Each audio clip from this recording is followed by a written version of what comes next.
Değerli arkadaşlar, Yahudi inanç sisteminin radikal yapılanması Şabat'ın hahamı olarak kabul edilen ve Dubai'de yerleşik 2020 yılından bu yana Dubai'de yerleşik haham Zivi Koga'nın ölümüyle ilgili verdiğim bilgilerde bir konuda yanılmışım. 24 saat gecikmeli olarak da bunu düzeltmeyi tercih ettim.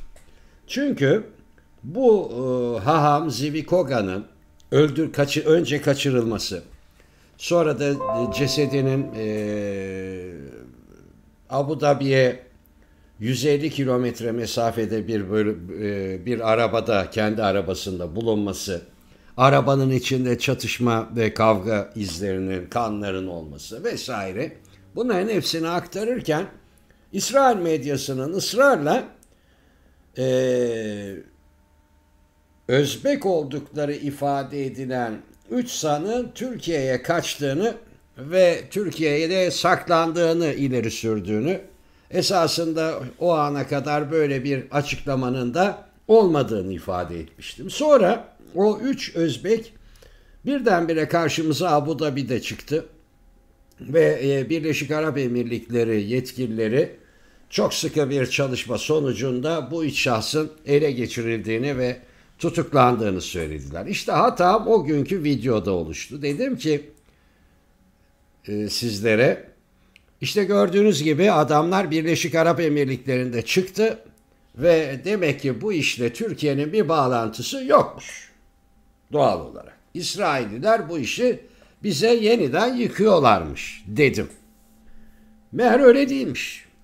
Çünkü o sırada Birleşik Arap Emirlikleri herhangi bir detay açıklamadığı için ve detay açıklamaları dün, yani benim o videoyu yapmamdan yaklaşık 36 saat sonra geldiği için biz biraz havada kalmışız. Meğersem o 3 adam gerçekten Türkiye'ye gelmiş. Yani Birleşik Arap Emirlikleri 3 Özbek'i tespit etmişler. Ve bir bakmışlar ki havalanmış geliyorlar, gidiyorlar. Hemen Türkiye ile bağlantı kurulmuş. Çünkü uçakları Türkiye bağlantılıymış. Bizim Milli İstihbarat ve Emniyet havaalanında gereken tüm tedbirleri almışlar. Adamların pasaporttan çıkmasını, taksiye binmesini, belli bir adrese doğru yol almasını beklemişler ve sonra da adamları gözaltına almışlar.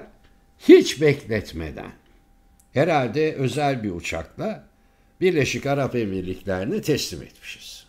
Hiç bekletmeden Birleşik Arap Emirlikleri Dışişleri Bakanlığı faillerin yakalanmasında yaptıkları işbirliği için Türkiye Cumhuriyeti makamlarına en içten teşekkürlerini sunar diyor. Olur. Alim Bey, Tahiroviç, Mahmut Can, Abdurrahim, Aziz Kamiloviç şu anda Birleşik Arap Emirlikleri'nde büyük bir olasılıkla idam edilecekler suçlu bulundukları takdirde. Oralar öyle. Fakat Türkiye'nin bu konuda gösterdiği hassasiyet dikkat çekici. Hiç bekletmeden hemen geri postalanması belki de iyi olmuştur. Çünkü burada tutsak sonra ne yapacağız onları? Böyle de bir durum var. Cinayet oralarda işlenmiş. Eğer gerçekten bu 3 adam işlemişse. Ben böyle durumlardan şüphelenirim. Çünkü Birleşik Arap Emirlikleri normal bir devlet değil. Bakar ki aman Allah'ım, bir tane çok önemli haham gitti burada. Ben bu işi üzerimden bir an önce atayım.